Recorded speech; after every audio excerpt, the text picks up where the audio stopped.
Hello guys, in today's video I will be showing you how to fix threads cannot load in problem.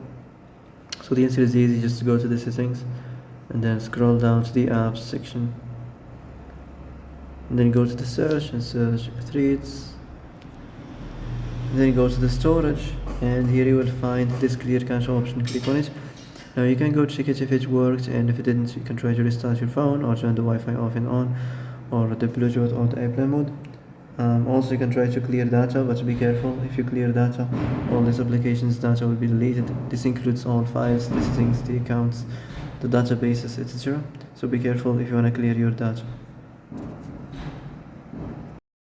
And that's it for today's video. I hope this is the answer you've been looking for.